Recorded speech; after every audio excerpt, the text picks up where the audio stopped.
Hello students, welcome to study at home. तो ये एक छोटा सा वीडियो है जिसमें मैं मोबाइल क्रैश की अद्वितीय विशेषता, ये प्रश्न क्या हर बार एग्जाम में आता है तो उसके बारे में बताऊंगी। मैंने पिछले जो DC3 का भी पेपर डाला ना 2021 का, फैब 2021 का, तो उसमें भी मोबाइल क्रैश की अद्वितीय विशेषताएं पूछी गई थी। और बाकी के कई जो प्रीवियस ईयर के पेपर है ना उनमें भी पूछा गया। तो मैंने उसमें जो आप लोगों को विशेषता बताई है तो वो आप लोग करोगे तो ठीक है, आप मार्क्स आपको मिलेंगे। लेकिन क्या है, ज़्यादा नहीं मिलेंगे, क्योंकि वो मैंने DECE 1 में जो मोबाइल क्रैश की कुछ विशेषताएं बताई गई थी ना, वो वाला मैंने उसका टॉपिक देख के वो वाला आपको समझा दिया था। लेकिन क्या DECE 1 में तो हमने थोड़ा थोड़ा पढ़ा था इस बारे में, तो उसमें थोड़ी सी कुछ विशेषताएं थी, इसकी बेसिक बेसिक जरूरतें होती है ना, वो बस बताई गई थी।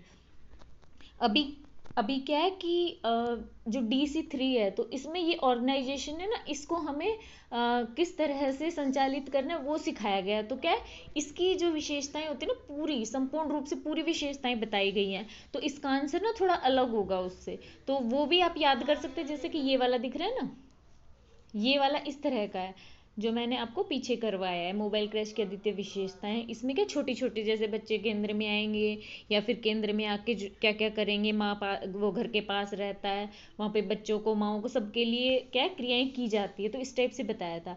लेकिन अब जो आंसर है उसमें थोड़ा ज़्यादा बताया गया है। पूरा जो होता है ना कि एक मतलब उस चीज़ का एक टॉपिक होता है, मेन टॉपिक, हम उसके बारे में 2-3 पॉइंट लिख देते हैं, बस हो गया। लेकिन क्या, फिर उसको अगर हमें ज़्यादा नंबर का हमारा क्वेश्चन होता है तो खोल के लिखना पड़ता है पॉइंट को, तो उस तरह से इसका आंसर हमें लिखना है, क्योंकि DECE 3 में थोड़ा सा एक्सप्लेन किया गया है इस चीज़ को।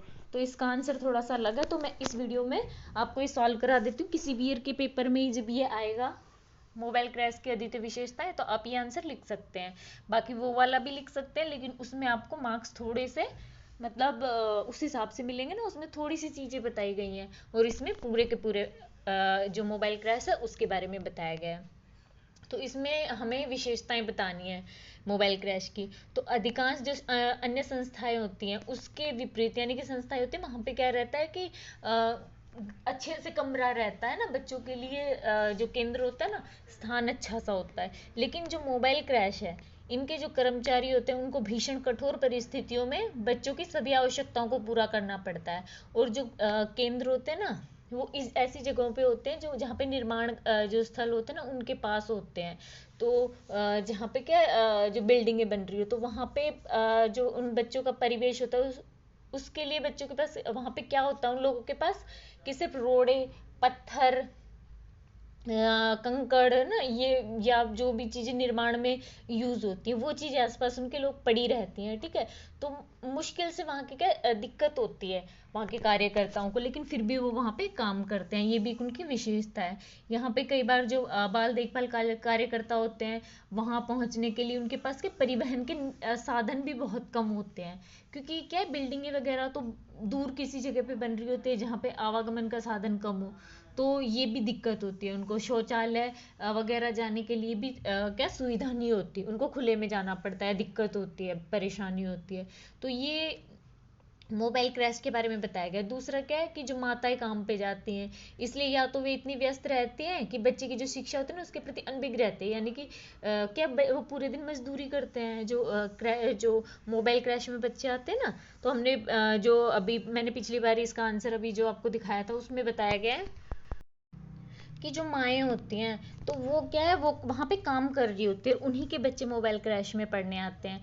तो वे जो माएँ होती हैं ना, तो उनको इतनी चिंता नहीं होती, मतलब वो काम में इतना बिजी रहती है, समझो उनको ये टेंशन नहीं रहती जैसे हम लोग करते हैं ना कि बच्चे को कैसे केंद्र में भेजना, रोज जाना चाहिए और कितना सीखता है, क्या सीखता है ना। तो वो सब क्या उनको इस वजह से क्या जो कार्यकर्ता होते हैं ना, उन्हीं को उन बच्चों के घर जा जाके उनको ये समझाना पड़ता है, रोज उनके घर जाके लाना पड़ता है। इस तरह से क्या बच्चों के घर लेने जाते हैं। इससे ये लाभ होता है कि जो कर्मचारी होते हैं ना, वो औपचारिक ना होके अनौपचारिक, यानी कि वो चाहते तो जाना तो नहीं चाहिए, लेकिन फिर भी उन्हें लेने, बच्चों को लेने के चक्कर में जाना पड़ता है, तो उनके माता पिताओं से मिलते हैं घर पे। तो ये भी एक इसकी विशेषता है। इससे क्या वो जो बच्चे की जो भी समस्या हो उनको सुलझाने में मदद कर सकते हैं एक दूसरे से बात करके, कार्यकर्ता और परिवार वाले। निर्माण स्थल पर जो मजदूर परिवार है ना, काम करते हैं, फिर कुछ दिनों बाद चले जाते हैं, फिर कोई नए नए काम करने वाले आते हैं, फिर चले जाते हैं। इस कारण से क्या होता है कि हर महीने के नए नए बच्चे आते रहते हैं। तो जो कार्यकर्ता क्या करते हैं, वो बच्चों को जैसे 10 बच्चे आए, 10 में से 10 बच्चों को उन्होंने पढ़ाना शुरू किया, ए आ ई ई पूरे पढ़ा दिए। फिर अगली बार क्या 5 बच्चे चले गए, 5 नए आ गए। अब क्या 5 बच्चों को आगे का पढ़ाना है, लेकिन जो बचे नए 5 बच्चे और आ गए, उनको शुरू से पढ़ाना पड़ेगा। तो ये भी उनको पढ़ाते हैं ना, तो उनको एक तरह से आदत हो जाती है उन लोगों को, और इस तरह से पढ़ाना पड़ता है कि जो बच्चे होते हैं ना उनके लिए नीरस ना बन जाए ये बार बार बार बार बार बार। जो अब जिसने पहले सीख लिया, अब वो भी बच्चा वो साथ में बैठेगा, लेकिन इस तरह से करते हैं वो एक काम को दोहराते कि बोरिंग नहीं लगता। इससे क्या कार्यकर्ता के जो संदेश देने के तरीके हैं ना, उसमें नवीनता आती रहती है, नवीनता लाते हैं अपने जो संदेश देने के तरीके हैं ना। तो इससे भी ये भी किसकी विशेषता है इन कार्यकर्ताओं की, चूंकि कार्यकर्ताओं का सारा प्रशिक्षण केवल कार्यालय के जो कार्यकाल के दौरान, यानी कि वो क्या करते हैं, उनको वैसे प्रशिक्षण नहीं मिलता, ठीक है, स्पेशल जैसे कि ट्रेनिंग लेते हैं ना, वो नहीं करते, बल्कि क्या करते हैं, जो क्रैश में वो आने लगे, आने के बाद क्या वो वहां पे जो देखते हैं, जो करते हैं, जो सीखते हैं ना, वही उनका प्रशिक्षण होता है।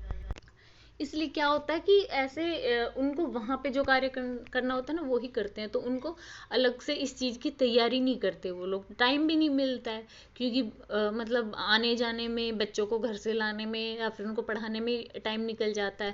जब कार्यकर्ता, इसलिए कार्यकर्ता को प्रशिक्षण के दौरान जानकारी सरल स्पष्ट रूप से देनी होती है, और ऐसी जानकारी जो आसानी से याद रह सके, स्मरण किया जा सके।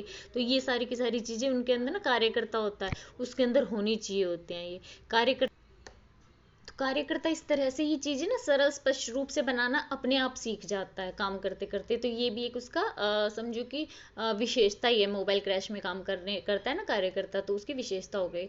नेक्स्ट, जो कार्यकर्ता उनको जो सहायक शिक्षण सामग्री होती है ना, वो जो बच्चों के लिए तैयार करते, तो क्या उनको वैसे समझो कि मोबाइल क्रैश क्या ऐसी जगह पे होता है, आपको पता है कि जहाँ स्थान भी कोई और दे रहा है, तो वहाँ पे इतनी सुविधाएं नहीं होती। तो उनको खुद से ही जो घर के जो चीज़ें अनयूजफुल होती है, उन्हीं से क्या खिलौने वगैरह चीज़ें बनानी पड़ती है केंद्र के लिए, जैसे कि गत्ता, खाली डिब्बे, पुरानी बोतल, अखबार। तो इन सब से बनाने में ना, क्या कठपुतली वगैरह खिलौने बनाने में वो जो कार्यकर्ता होते हैं वो कुशल हो जाते हैं।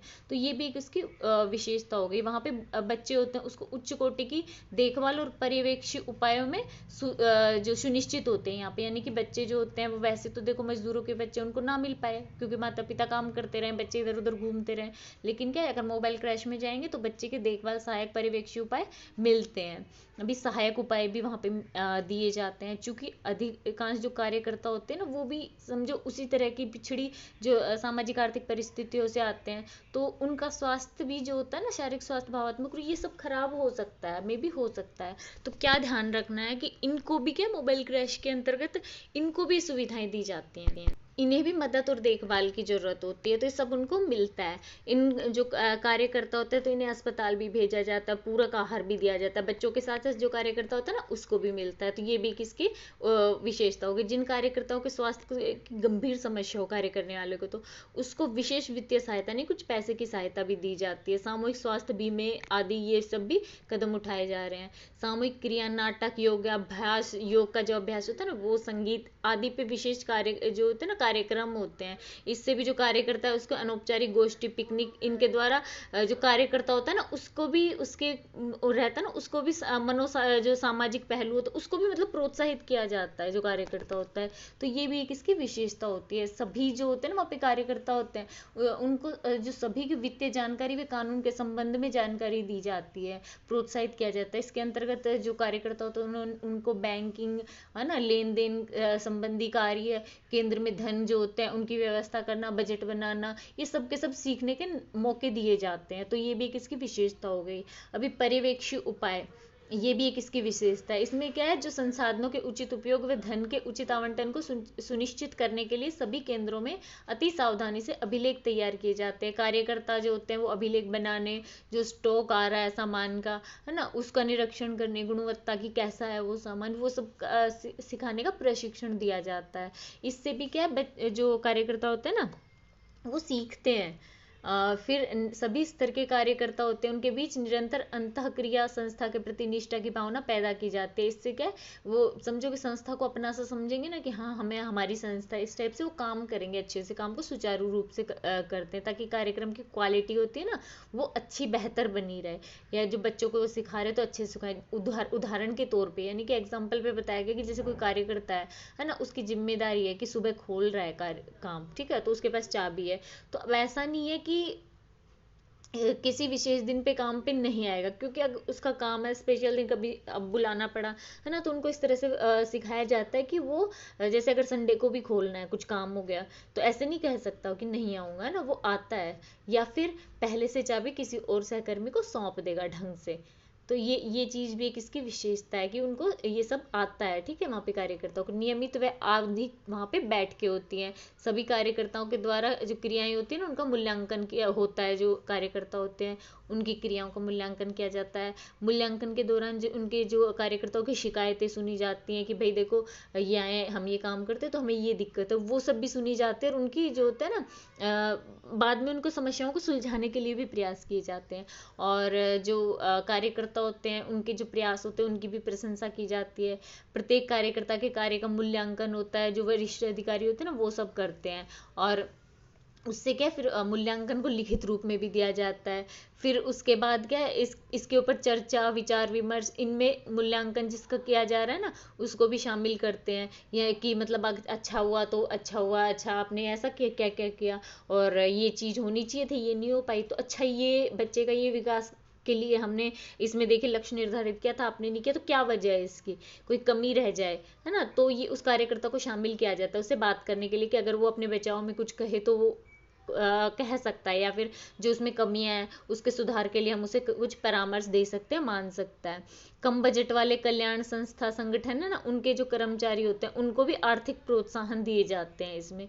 तो ये सब इसकी मोबाइल क्रैश की अद्वितीय विशेषताएं हो गई, ठीक है। अब ये देखें, इनमें वही छोटी छोटी चीजें थी, लेकिन इसमें ये कर्मचारियों के बारे में एक्स्ट्रा बता दिया गया है ना। लेकिन उसमें क्या था, बस क्रैश की विशेषताएं कि क्रैश में क्या क्या होता है उस टाइप से बताया गया था DECE 1 में। और यहाँ पे क्या DECE 3 में है वही मोबाइल क्रैश, लेकिन क्या उसकी विशेषताएं, क्योंकि अब हमें संगठन बनाना है और उसमें कार्य करना है। अगर हम मोबाइल क्रैश चलाएंगे तो हमें उसकी विशेषताएं उस हिसाब से लिखनी है इसमें। और उसमें हमें सिर्फ मोबाइल क्रैश के बारे में जानना था, तो उतनी ही विशेषताएं लिखनी थी। तो वो वाला आप लिखोगे तो देख लीजिएगा, वो छोटा है लेकिन क्या है, उतने मार्क्स नहीं मिलेंगे DECE 3 के हिसाब से इसमें। तो आपको इसमें से थोड़ा 2 3 4 5 बार पढ़ना पड़ेगा। ये थोड़ा सा उसके मुकाबले हार्ड है, लेकिन क्या है, 2 4 5 बार पढ़ोगे तो याद हो जाएगा आपको कि कार्यकर्ता किस तरह से काम करता है ना, वो सब आप ध्यान से पढ़ोगे तो उससे आपको ये याद हो जाएगा। तो चलिए यहाँ पे ये प्रश्न खत्म होता है। तो आज एक और वीडियो आएगा साथ में, उसमें DECE 3 जो 2 है उसका सॉल्व पेपर मैं करवाऊंगी। तो चलिए, वीडियो पसंद आया हो तो प्लीज़ चैनल को लाइक एंड सब्सक्राइब जरूर कर दीजिएगा। तो मिलते हैं अगले वीडियो में कुछ नई इन्फॉर्मेशन के साथ।